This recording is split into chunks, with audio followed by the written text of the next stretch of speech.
Start.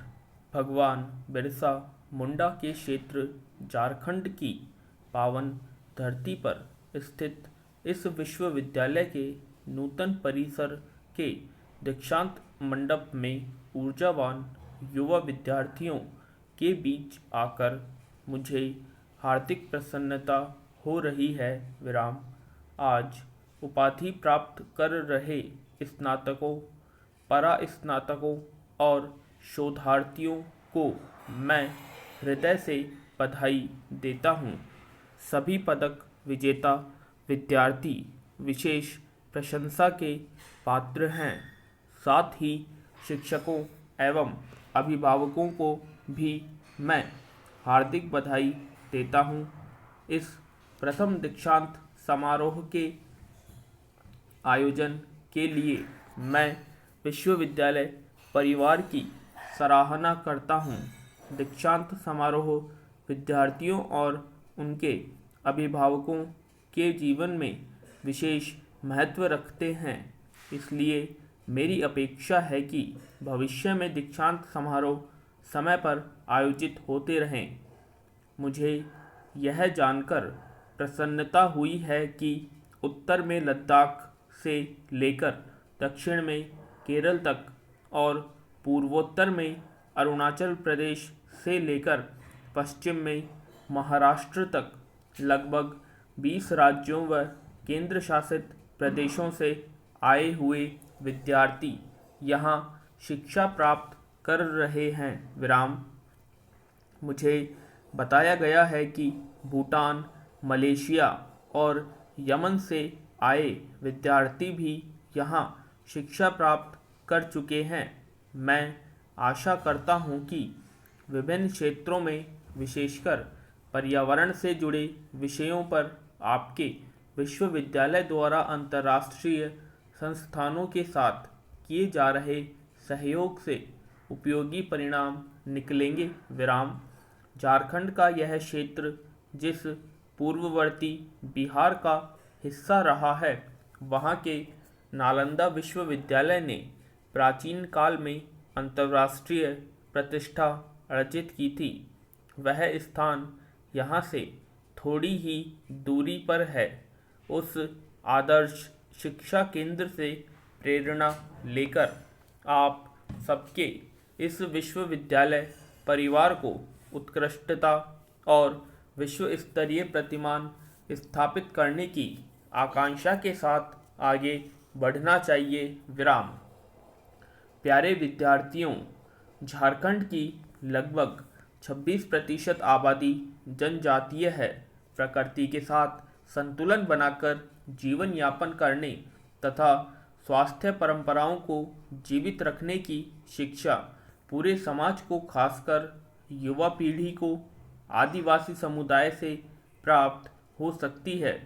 हमारी युवा पीढ़ी को अपने आदिवासी भाई बहनों के समग्र विकास के लिए संवेदनशीलता के साथ अपना योगदान देना है। जनजातीय समुदाय के विकास में योगदान देने के लिए आप सब विकास भारती तथा रामकृष्ण मिशन जैसे संस्थानों से प्रेरणा प्राप्त कर सकते हैं। कल मैं विकास भारती बिशुनपुर के समाज कल्याण के कार्यों को देखने जाऊंगा। विराम। प्यारे विद्यार्थियों, आपके विश्वविद्यालय का ध्येय वाक्य ज्ञानात् ही बुद्धि कौशलम अर्थात ज्ञान से ही बुद्धि और कौशल को प्राप्त किया जा सकता है। निजी तथा सामाजिक जीवन में ज्ञान की उपयोगिता को रेखांकित करता है। नैतिकता तथा अन्य चारित्रिक गुणों को आत्मसात करना भी शिक्षा का अनिवार्य अंग है। महात्मा गांधी ने कहा था, शिक्षा मात्र एक साधन है। यदि यह सच्चाई, संकल्प, धैर्य और ऐसे ही अन्य गुणों से युक्त नहीं होगी तो यह निर्जीव हो जाएगी। इसी बात को सामान्य भाषा में कहें तो शिक्षा का उद्देश्य है एक बेहतर इंसान बनना जो अच्छा इंसान होगा वह अच्छा इंजीनियर, अच्छा डॉक्टर, अच्छा वकील, अच्छा शिक्षक, अच्छा अधिकारी व अच्छा समाज सेवक सिद्ध होगा। विराम। समाज सेवा के महत्व को समझना और उसमें सक्रिय होना राष्ट्र निर्माण के साथ साथ आत्मनिर्माण के लिए भी जरूरी है। मातृ ऋण, पितृ ऋण, आचार्य ऋण आदि ऋणों के साथ साथ समाज कल्याण को चुकाने के लिए भी सभी को पूरी निष्ठा से तत्पर रहना चाहिए। किसी विश्वविद्यालय की स्थापना और संचालन में पूरे समाज का योगदान होता है, इसलिए विश्वविद्यालय को भी चाहिए कि वे पूरे समाज के प्रति अपनी जिम्मेदारी निभाएं। विराम। जून 2018 में नई दिल्ली में आयोजित राज्यपाल सम्मेलन में मैंने यह विचार दिया था कि कॉरपोरेट सोशल रिस्पॉन्सिबिलिटी की तरह विश्वविद्यालयों को यूनिवर्सिटी सोशल रिस्पॉन्सिबिलिटी यूएसआर के लिए सक्रिय होना चाहिए। इस जिम्मेदारी को निभाने का एक तरीका यह हो सकता है कि यहाँ के विद्यार्थी नज़दीक के गांवों और बस्तियों में लोगों के बीच कुछ समय बिताएं, उनकी समस्याओं के समाधान में हाथ बटाएं और उनके जीवन की गुणवत्ता में सुधार का प्रयास करें। विराम। वे विशेष तौर पर गांवों की साफ सफाई, साक्षरता, बच्चों के टीकाकरण और न्यूट्रिशन जैसी कल्याणकारी योजनाओं के बारे में ग्रामवासियों में जागरूकता बढ़ा सकते हैं। विश्वविद्यालय अपने स्तर पर अपने आसपास के गांवों को गोद ले सकता है और उनकी प्रगति में सहभागी बन सकता है। विराम। मुझे यह जानकर बहुत प्रसन्नता हुई है कि आपके विश्वविद्यालय ने आसपास के 5 गांवों को गोद लेने के लिए पहल की है तथा कुछ ग्रामीण बच्चों को शिक्षण सामग्री देने और उन्हें पढ़ाने की जिम्मेदारी भी आप सब ने ली है। आप सब समाज के अपेक्षाकृत पीछे रह गए लोगों के लिए ऐसे अनेक कार्यक्रम चला सकते हो। प्यारे विद्यार्थियों, महिला सशक्तिकरण सामाजिक विकास के लिए जरूरी है। शिक्षा सशक्तिकरण का सबसे प्रभावी माध्यम है। हमारी बेटियां उच्च शिक्षा के क्षेत्र में बहुत अच्छा प्रदर्शन कर रही है। विराम। मैंने अधिकांश विश्वविद्यालयों के दीक्षांत समारोह में यह देखा है कि स्वर्ण पदक विजेता विद्यार्थियों में बेटियों की संख्या बेटों से अधिक होती है।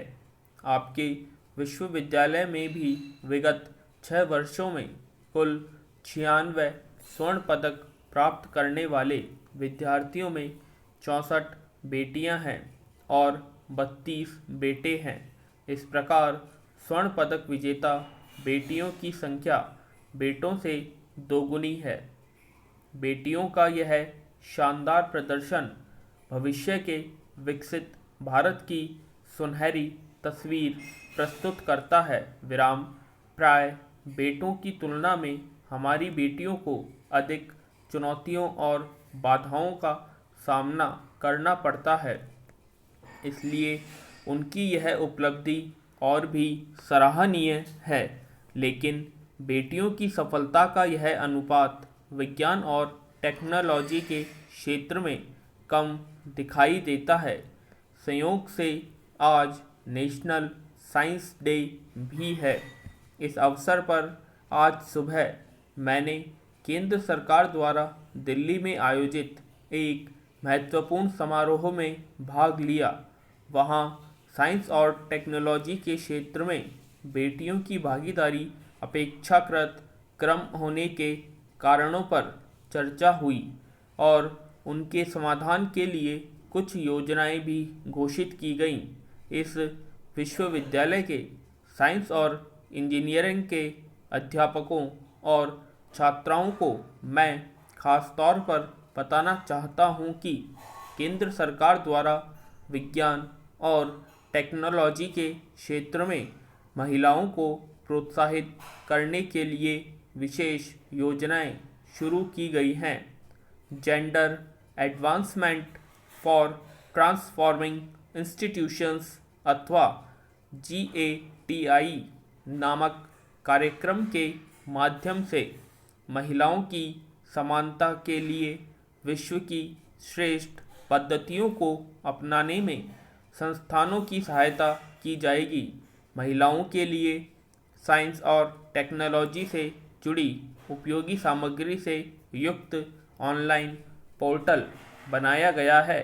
इस पोर्टल पर महिलाओं के हित में चल रही सरकारी योजनाओं, छात्रवृत्तियों तथा करियर काउंसलिंग की जानकारी उपलब्ध रहेगी। मैं चाहूँगा कि विज्ञान और टेक्नोलॉजी से जुड़ी सभी बेटियां इन विशेष सुविधाओं का लाभ उठाएं और अन्य क्षेत्रों की तरह इस क्षेत्र में भी अपना योगदान बढ़ाएं।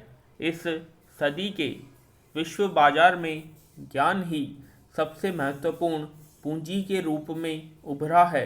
ज्ञान, बुद्धि और कौशल के क्षेत्र में निरंतर बदलाव भी हो रहे हैं।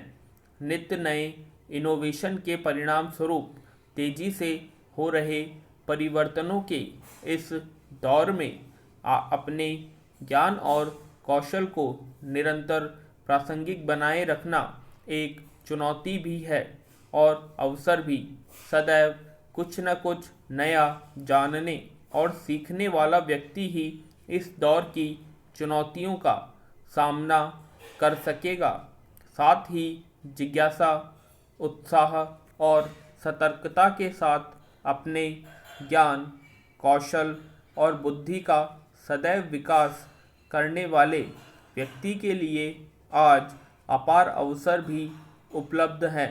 केवल कौशल के बल पर आधुनिक टेक्नोलॉजी के जरिए अनेक भारतीय युवाओं ने विश्व स्तरीय सफलताएं अर्जित की हैं। स्वरोजगार को बढ़ावा देने के लिए केंद्र व राज्य सरकारों द्वारा अनेक कदम उठाए गए हैं। विराम। इन अवसरों का समुचित उपयोग करते हुए आप जैसे विद्यार्थी जब क्रिएटर भी बन सकते हैं। आज से लगभग 100 वर्ष पहले भारत की तत्कालीन युवा पीढ़ी ने महात्मा गांधी के नेतृत्व में हमारे देश की स्वाधीनता और हमारे समाज में बदलाव लाने के महान आंदोलन को पूरी ताकत के साथ आगे बढ़ाया था। उन राष्ट्र निर्माताओं में नैतिकता व राष्ट्र प्रेम के आदर्शों को आत्मसात करते हुए आज की युवा पीढ़ी 21वीं सदी के भारत के सफलता को नई ऊंचाइयों तक ले जाएगी। यह हमारा दृढ़ विश्वास है। विराम।